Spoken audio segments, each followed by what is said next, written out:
Dear 11th standard students, இன்னைக்கு நம்ம என்ன பார்க்க போறோம்னா exercise 3.4ல sum number 16 given பாருங்க. If x cos theta is equal to y cos theta plus 2 pi by 3 which is equal to z cos theta plus 4 pi by 3. அதாவது x cos theta ஒரு value இருக்கு. அது எதுக்கு ஈக்குவலா இருக்குன்னா y cos தீட்டாக்கு பதிலாக இங்கே என்ன இருக்குது பாருங்கள், தீட்டா ப்ளஸ் 2 பை பை 3 இருக்குது. இது எதுக்கு equal? Z cos theta plus 4 pi by 3க்கு ஈக்குவல். சரிங்களா? இது கிவன் கொடுத்துட்டாங்க. அப்படி இருந்தால் நீங்கள் என்ன பண்ணுமா, find the value of XY plus YZ plus ZX கண்டுபிடிக்கணுமா. சரிங்களா? ஸோ ஃபஸ்ட்டு கிவனை நம்ம எடுத்து எழுதிக்கலாம். X cos theta equal to Y cos of theta plus 2 pi by 3 which is equal to Z cos of theta plus 4 pi by 3. இது கொஸ்டினில் கொடுத்ததா. So இது மூணு ஈக்குவல் அப்படின்னா கண்டிப்பாக இது மூணோட வேல்யூவும் ஏதோ ஒரு வேல்யூக்கு ஈக்குவல் தானே. So that is equal to K. சரிங்களா? So X cos theta equal to Y cos theta plus 2 pi by 3 which is equal to Z cos theta plus 4 pi by 3 equal to K அப்படின்னு நம்ம எடுத்துக்கிறோம். சரிங்களா? இப்போ இந்த மாதிரி போட்டால் என்ன அர்த்தம்? இந்த எக்ஸ் காஸ் தீட்டா கேக்கு equal, Y cos theta plus 2 pi by 3 கேக்கு equal, Z cos theta plus 4 pi by 3 கேக்கு ஈக்குவல். சரிங்களா? ஸோ அது மாதிரி இப்போ இதை கன்வெர்ட் பண்ண போகிறோம். X cos theta equal to கேவா, இதிலேருந்து எக்ஸை கண்டுபிடிச்சிங்கன்னா காஸ் தீட்டாவை கண்டுபிடிச்சிங்கன்னா கே பை எக்ஸா. அதே மாதிரி Y cos theta plus 2 pi by 3யா. So cos theta plus 2 pi by 3 எங்கிட்ட வச்சுட்டு ஒய் எங்கிட்ட வந்தீங்கன்னா கே பை ஒய்யா. Next Z cos theta plus 4 pi by 3 equal to கேவா. ஸோ இதை வச்சுட்டு இசட் இந்த பக்கம் கொண்டு வந்துட்டிங்கன்னா cos theta plus 4 pi by 3 equal to K by Z. சரிங்களா? இப்போ நம்ம என்ன பண்ண போகிறோம் அப்படின்னா இது எல்லாத்தையும் ஆட் பண்ண போகிறோம். K by x, k by y, k by z. இது ஏன் இப்படி கன்வெர்ட் பண்ணியிருக்கோம் அப்படின்னா கொஸ்டினில் பாருங்கள் நமக்கு என்ன கொடுத்துருக்காங்கன்னா எக்ஸ்ஒய் ப்ளஸ் ஒய்இசட் ப்ளஸ் இசட்எக்ஸ்னு கொடுத்துருக்காங்க. ஸோ இந்த ஃபார்மேஷனுக்கு கொண்டு வரதுக்காக தான் நம்ம இங்கே என்ன பண்ணுறோம் அப்படின்னா இந்த மாதிரி வேல்யூஸை கண்டுபிடிச்சி கொண்டு வந்து அப்ளை பண்ணுறோம். இப்போ பாருங்கள் K by X plus K by Y plus K by Z. இந்த கே பை எக்ஸ்னால் என்ன கண்டுபிடிச்சி வச்சுருக்கோம்? Cos theta. கே பை ஒய்னா cos theta plus 2 pi by 3. K by இசட்னா cos theta plus 4 pi by 3. இப்போ இந்த எல்லா டேர்ம்லையும் பாருங்கள் கே காமனாக இருக்குது, வெளியே எடுத்துடலாமா? அப்போ பேலன்ஸ் பாருங்கள் 1 by X plus 1 by Y plus 1 by இசட்னு இருக்கும். நெக்ஸ்ட்டு இந்த காஸ் தீட்டா அப்படியே இருக்குது. இதுக்கு cos A plus cos of A plus B formula use பண்ணுங்கள். அப்போ cos A into cos B minus sine A into sine B கிடைக்குமா? So இங்கே ஏ இருக்கிற இடத்துக்கு தீட்டா இருக்குது, பி இருக்கிற இடத்துக்கு 2 பை பை 3 இருக்குது. So cos A cos B minus sine A sine B. அதே மாதிரி நெக்ஸ்ட்டு இதுக்கு அப்ளை பண்ணுங்கள். Cos A cos B minus sine A sine B. A இருக்கிற இடத்துல தீட்டா, பி இருக்கிற இடத்துல 4 பை பை 3. சரிங்களா? இப்போ நம்ம இங்கே கேவை காமனாக வெளியே எடுத்துட்டோமா? ஸோ நெக்ஸ்ட்டு என்ன பண்ணலாம்? இங்கே எல்சிஎம் எடுக்கலாமா? ஏன்னா டினாமினேட்டர் அடிஷனில் இருக்குது, டினாமினேட்டர் சேமாக இல்லை. அடிஷனோ சப்ராக்ஷனோ இருந்து டினாமினேட்டர் சேமாக இல்லைன்னா கிராஸ் மல்டிப்ளை பண்ணுவோம், ஆர் எல்சிஎம் எடுப்போம்.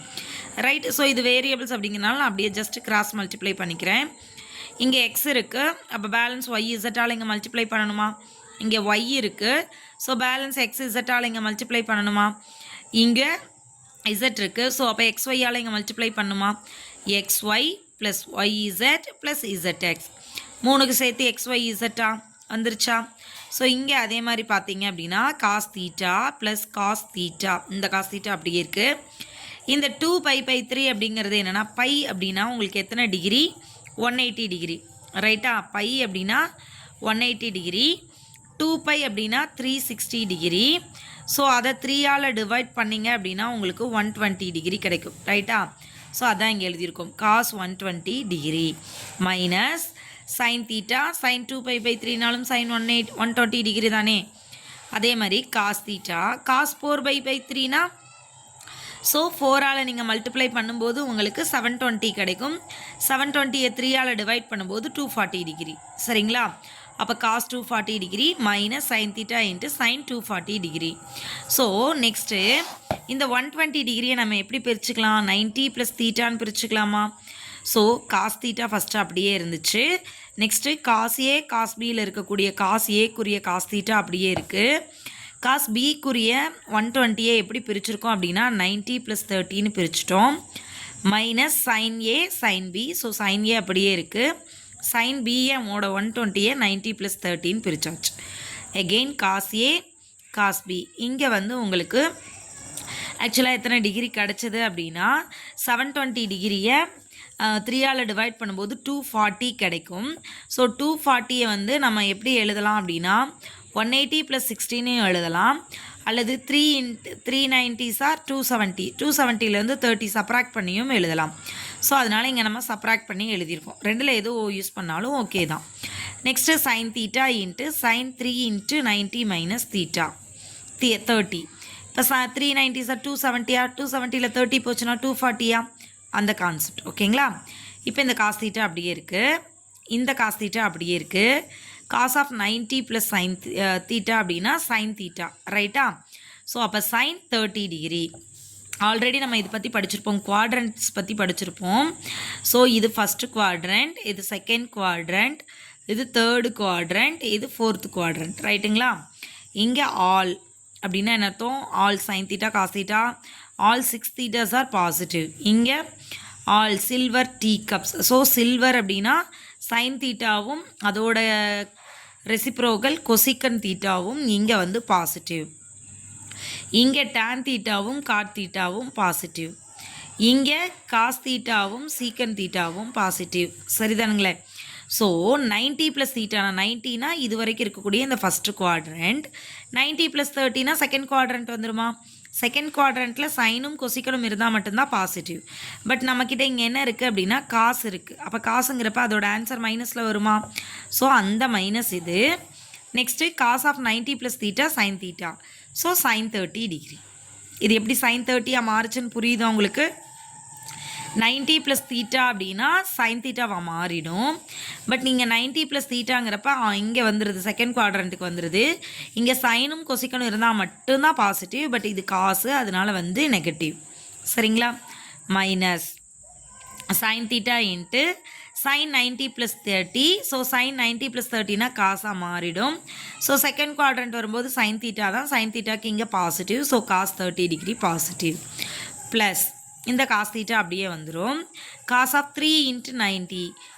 அப்போ இங்கே வந்து உங்களுக்கு ஆடு நம்பர் வந்துட்டாலே வெறும் 90, 3 × 90, 5 × 90, 7 × 90 இது மாதிரி ஆட் டைம்ஸ் வந்துட்டாலே காசு அதோட காஞ்சுகேட், அதாவது காசோட அடுத்த டேர்ம்ஸ் இன்வெர்ஸ் டேர்ம் என்னென்னா சைன்.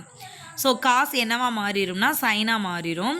இதோட சைனை மட்டும் நம்ம பார்க்கணும். எப்படி பார்க்கணும் அப்படின்னா, இப்போது நீங்கள் இங்கே வந்தீங்க அப்படின்னா ஃபஸ்ட் குவாட்ரண்ட்டில் எல்லாமே பாசிட்டிவ், செகண்ட் குவாட்ரண்ட்டில் சைனும் கொசிக்கனும் பாசிட்டிவ், தேர்டு குவாட்ரண்ட்டில் உங்களுக்கு டேனும் காட்டும் பாசிட்டிவ். சரியா? அடுத்து ஃபோர்த்து குவாட்ரண்ட் வரும் பொழுது காசும் சீக்கனும் பாசிட்டிவ். சரிதானே? ஸோ இப்போ 3 × 90 அப்போ எங்கே வந்துருச்சு உங்களுக்கு? 270 இங்கே வந்துருச்சு. ஸோ இங்கே -30 அப்படிங்கிறப்ப இந்த டேர்முக்கு முன்னாடி இங்கேயே வந்துடும், தேர்டு குவாட்ரண்ட்லேயே வந்துடும். தேர்டு குவாட்ரண்ட்டில் டேனும் காட்டும் மட்டும்தான் பாசிட்டிவ், மீதி எல்லாமே நெகட்டிவ். ஆனால் நம்மக்கிட்ட இருக்கிறது காஸ். ஸோ அப்போ இது கண்டிப்பாக நெகட்டிவ். ஸோ அதனால இந்த மைனஸ் சைன் 30. சரிங்களா? ஸோ இதே மாதிரி நெக்ஸ்ட் இந்த டேர்முக்கு கண்டுபிடிச்சிங்கனாலும் சைனு 3 ஆட் டைம்ஸ் வந்துருச்சு. ஸோ அதனால் காசாக மாறிடும். இது தேர்டு குவாட்ரண்ட்டுக்கு வந்துருச்சு. ஸோ தேர்டு குவாட்ரண்ட்டில் சைனோட வேல்யூமே நெகட்டிவ். So minus cos 30. அப்போ இந்த மைனஸ் எல்லாம் உள்ள மல்டிபிள் பண்ணிக்கோங்க. ஃபஸ்ட்டு காஸ் தீட்டா அப்படியே இருக்குது. இது ப்ளஸ் இன்ட்டு மைனஸ் மைனஸாக மாறிடுது. So cos theta sine 30 minus sine theta cos 30. இங்கே minus into plus minus. So cos theta into sine 30. இங்கே minus into minus plus. So sine theta into cos 30. பாருங்கள், இது ரெண்டு சேம் சைன் ஆட் கேன்சல் ஆயிருமா? ஸோ இது ரெண்டு கேன்சல் ஆகிடுச்சு. சரி, same terms but different sign cancel ஆகிடுச்சு. அப்போ பேலன்ஸ் உங்கள்கிட்ட என்ன இருக்குது? காஸ் தீட்டா இருக்குது மைனஸ் இங்கே ஒரு காஸ் தீட்டா, இங்கே ஒரு காஸ் தீட்டா. இது ரெண்டும் சேர்த்து தானே ஒரு term, same term same sign, அதனால் ஆட் பண்ணிக்கிறோம். -2 cos theta into sine 30. Sine 30யோட வேல்யூ என்ன? 1/2. ஸோ இந்த 2 என்ன ஆகிடும்? கேன்சல் ஆகிடுமா? அப்போ cos theta minus cos theta equal to என்னென்னு வந்துருச்சு? 0ன்னு வந்துருச்சு. சரிங்களா?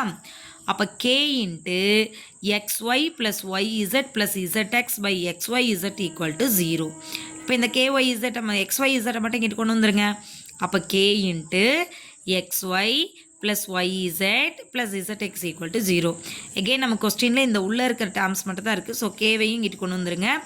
0 மல்டிபிள் பண்ணாலோ டிவைட் பண்ணாலோ உங்களுக்கு எகெயின் ஆன்சர் 0ல் தான் கிடைக்கும். So xy plus yz plus zx equal to 0. இதானே ப்ரூவ் பண்ண சொன்னாங்க, பண்ணிட்டோமா? இந்த சம்மில் நம்ம என்ன பண்ணியிருக்கோம், ஃபஸ்ட்டு கொடுத்துருக்கிறது 3 ஈக்குவலாக இருக்குது. ஸோ அதை ஒரு கான்ஸ்டன்ட் டேர்ம் கேக்கு ஈக்குவேட் பண்ணுறோம். அதிலிருந்து அந்த தீட்டாஸோட வேல்யூஸை கண்டுபிடிக்கிறோம். அதை எடுத்துகிட்டு வந்து 3ஐயும் ஆட் பண்ணுறோம். ஆட் பண்ணும் பொழுது ஃபார்முலாஸ் படி cos A plus cos of A plus b sine of A plus B formula படி எக்ஸ்பேண்ட் பண்ணுறோம். அதுக்கப்புறமா அதை சிம்பிளிஃபை பண்ணுறோம். இதுதான் இந்த சம்மில் நம்ம செஞ்சுருக்கோம். சரிங்களா? ஸோ சம்மை எப்பொழுதுமே ஒர்க் அவுட் பண்ணி பாருங்கள். ஜஸ்ட்டு லிசன் பண்ணாதீங்க. என்ன சொல்கிறோமோ அந்த மெத்தடை ஒர்க் அவுட் பண்ணிங்கன்னா உங்களுக்கு ஈஸியாக சம் புரிஞ்சிடும். Okay, thank you students.